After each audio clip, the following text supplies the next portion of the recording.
Assalamualaikum warahmatullahi wabarakatuh. Oke, kita masuk ke tugas ilmu komunikasi yang diampu oleh Ibu Rizkiatul Hasanah dan saya Maharani dengan NIM 2301040303014. Oke, bisa dilihat di sana sudah ada mind mapping tentang ilmu komunikasi. Dan kita akan memasuki pengertian dari ilmu komunikasi. Ilmu komunikasi adalah ilmu yang mempelajari bagaimana manusia saling bertukar informasi, ide, dan perasaan melalui berbagai media dan saluran komunikasi. Dan bahasa sederhananya, komunikasi adalah penyampaian pesan dari komunikator kepada komunikan atau orang yang menerima pesan. Selanjutnya yaitu hakikat komunikasi. Hakikat komunikasi adalah proses pernyataan antara manusia. Yang dinyatakan itu adalah pikiran, pesan, atau perasaan seseorang atau komunikator kepada orang lain, yaitu komunikan dengan menggunakan bahasa. Oke, lanjut lagi ke urgensi komunikasi. Urgensi komunikasi merupakan salah satu aspek dari hubungan interpersonal yang baik. Tanpa komunikasi, sulit untuk menghindari kerentanan interaksi manusia. Dan juga biasanya kebanyakan masalah datangnya karena miscommunication. Oleh karena itu, yang kita butuhkan dalam hidup ini adalah komunikasi. Nah, sekarang kita memasuki ruang lingkup komunikasi. Ruang lingkup komunikasi sangat luas dan mencakup berbagai aspek dalam kehidupan manusia.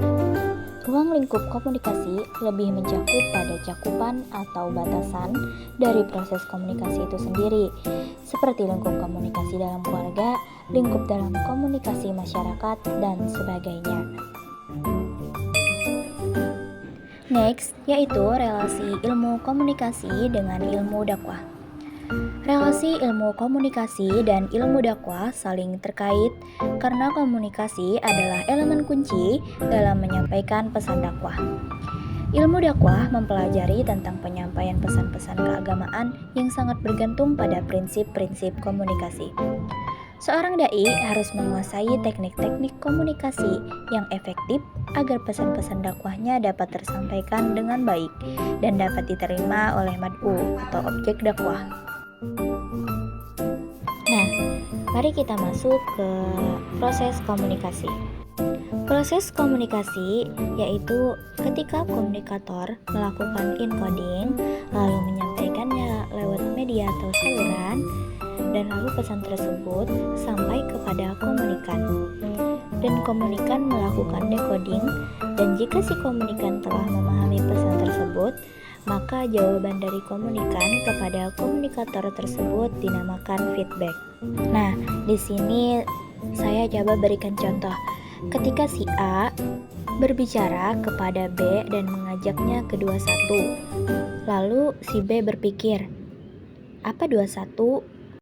Dan si B lalu berpikir dan bertanya-tanya, apakah 21 itu? Lalu si B mendapatkan jawabannya bahwa 21 itu adalah HP. Nah, jawaban tersebut yang dinamakan sebagai feedback.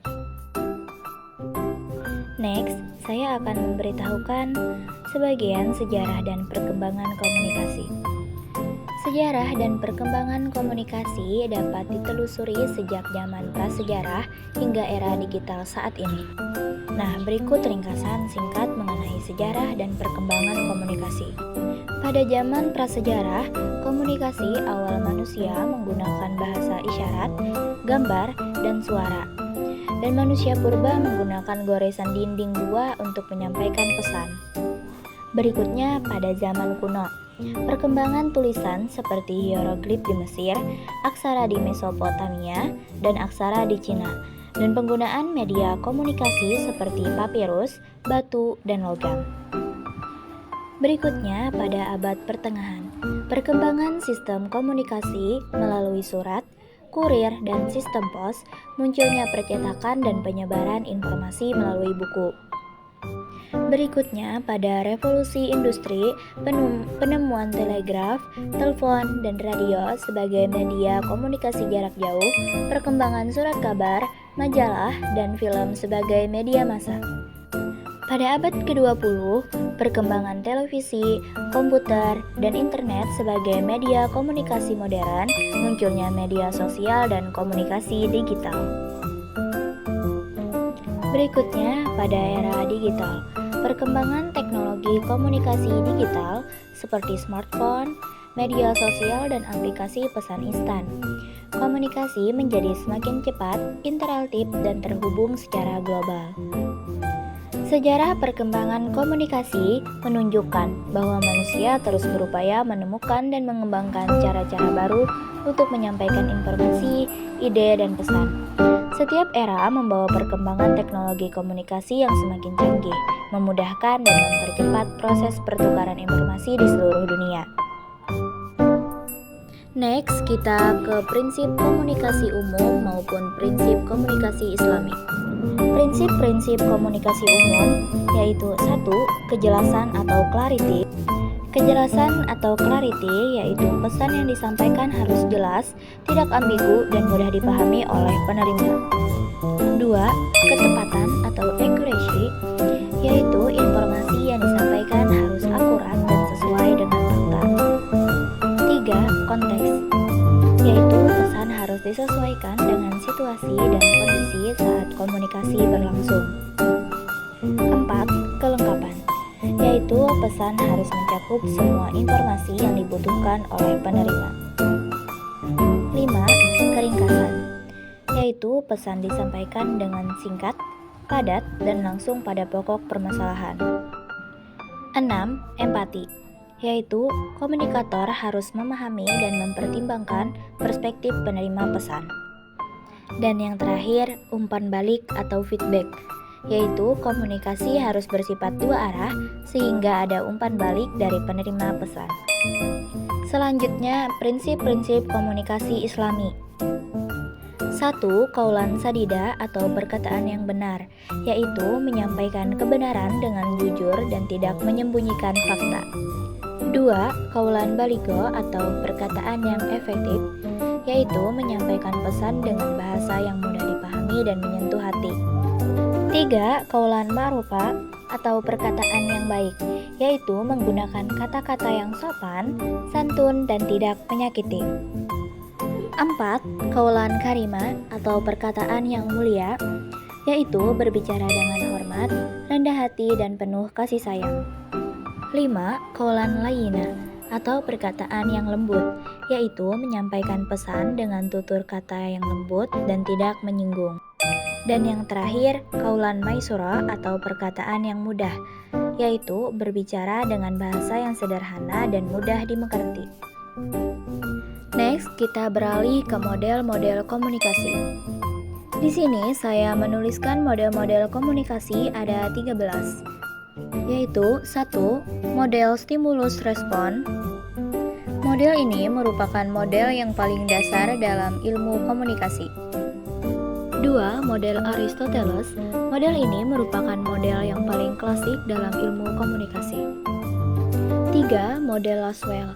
Model ini menjelaskan tentang proses komunikasi dan fungsinya terhadap masyarakat. 4. Model Shannon dan Weaver. Model ini mengasumsikan bahwa sumber daya informasi menciptakan pesan dari seperangkat pesan yang tersedia. 5. Model Shram. Wilbur Shram membuat serangkai model komunikasi dimulai dengan model komunikasi manusia yang sederhana tahun 1954, lalu model yang lebih rumit yang memperhitungkan pengalaman dua individu yang mencoba berkomunikasi, hingga ke model komunikasi yang dianggap interaksi dua individu. 6. Model Newcomb. Model ini juga dikenal dengan nama model ABX. Model ini menggambarkan bahwa seseorang atau A mengirim informasi kepada orang lain atau B tentang sesuatu X. Model ini mengasumsikan bahwa orientasi A ke B atau ke X tergantung dari mereka masing-masing. 7. Model Wesley dan McLean. Model ini berbicara dalam dua konteks komunikasi interpersonal dan massa. 8. Model Gardner. Model ini merupakan perluasan dari model komunikasi milik Laswell, terdiri dari model verbal dan model diagramatik. 9. Model Berlo.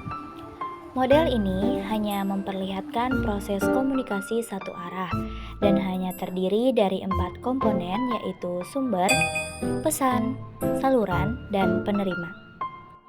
10. Model Developed. Model ini merupakan model komunikasi massa. 11. Model komunikasi linear. Model komunikasi ini dikemukakan oleh Claude Shannon dan Warren Weaver pada tahun 1949 dalam buku The Mathematical of Communication. Mereka mendeskripsikan komunikasi sebagai proses linear karena tertarik pada teknologi radio dan telepon dan ingin mengembangkan suatu model yang dapat menjelaskan bagaimana informasi melewati berbagai saluran. 12. Model interaksional. Model interaksional dikembangkan oleh Wilbur Schramm pada tahun 1954 yang menekankan pada proses komunikasi dua arah di antara para komunikator. Dan yang terakhir, model transaksional. Model komunikasi transaksional dikembangkan oleh Barnard pada tahun 1970.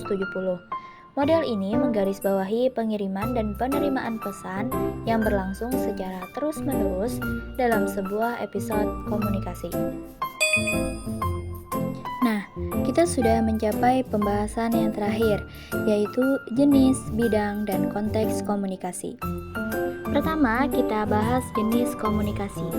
Jenis komunikasi menggambarkan berbagai konteks atau lingkup komunikasi yang dipelajari dan mengacu pada berbagai bentuk atau tipe komunikasi yang dapat terjadi berdasarkan beberapa kriteria. Beberapa contoh jenis komunikasi yaitu 1. Komunikasi verbal, yaitu komunikasi yang menggunakan kata-kata, baik lisan maupun tulisan. 2. Komunikasi nonverbal, yaitu komunikasi yang tidak menggunakan kata-kata, melainkan menggunakan bahasa tubuh, isyarat, simbol, dan lain-lain. 3. Komunikasi interpersonal, yaitu komunikasi yang terjadi antara dua orang atau lebih secara langsung. 4. Komunikasi massa, yaitu komunikasi yang ditujukan kepada halayak luas melalui media massa seperti televisi, radio, surat kabar, dan lain-lain. Terakhir, komunikasi organisasi yang dibedakan menjadi dua, yaitu komunikasi internal dan komunikasi eksternal. Komunikasi internal yaitu komunikasi yang terjadi di dalam organisasi seperti antara atasan dan bawahan. Dan komunikasi eksternal yaitu komunikasi yang terjadi antara organisasi dengan pihak luar seperti pelanggan, mitra, dan lain-lain. Oke, kita lanjut ke bidang komunikasi. Bidang komunikasi mengacu pada area-area spesifik di mana komunikasi menjadi fokus utama dan memiliki karakteristik serta tujuan yang khas. Beberapa contoh yaitu 1. Komunikasi bisnis, yaitu bidang yang mempelajari komunikasi dalam konteks bisnis dan manajemen. 2. Komunikasi pemasaran, yaitu bidang yang mempelajari komunikasi yang digunakan dalam kegiatan pemasaran produk atau jasa. 3. Komunikasi politik, yaitu bidang yang mempelajari komunikasi dalam konteks politik seperti kampanye, lobi, dan negosiasi. 4. Komunikasi kesehatan, yaitu bidang yang mempelajari komunikasi dalam konteks layanan kesehatan. Terakhir, komunikasi pendidikan, yaitu proses pengiriman informasi, gagasan, dan pengetahuan antara guru atau pengajar dan siswa atau peserta didik. Nah, kita berada di pembahasan terakhir, yaitu konteks komunikasi. Konteks komunikasi mengacu pada situasi atau lingkungan di mana komunikasi terjadi. Konteks komunikasi mempengaruhi bagaimana pesan disampaikan, diterima, dan diinterpretasikan. Beberapa contoh konteks komunikasi yaitu 1. Konteks sosial, 2. Konteks budaya, 3. Konteks profesional, 4. Konteks digital, dan terakhir konteks publik. Nah, cukup sekian pembahasan ilmu komunikasi dari saya. Assalamualaikum warahmatullahi wabarakatuh.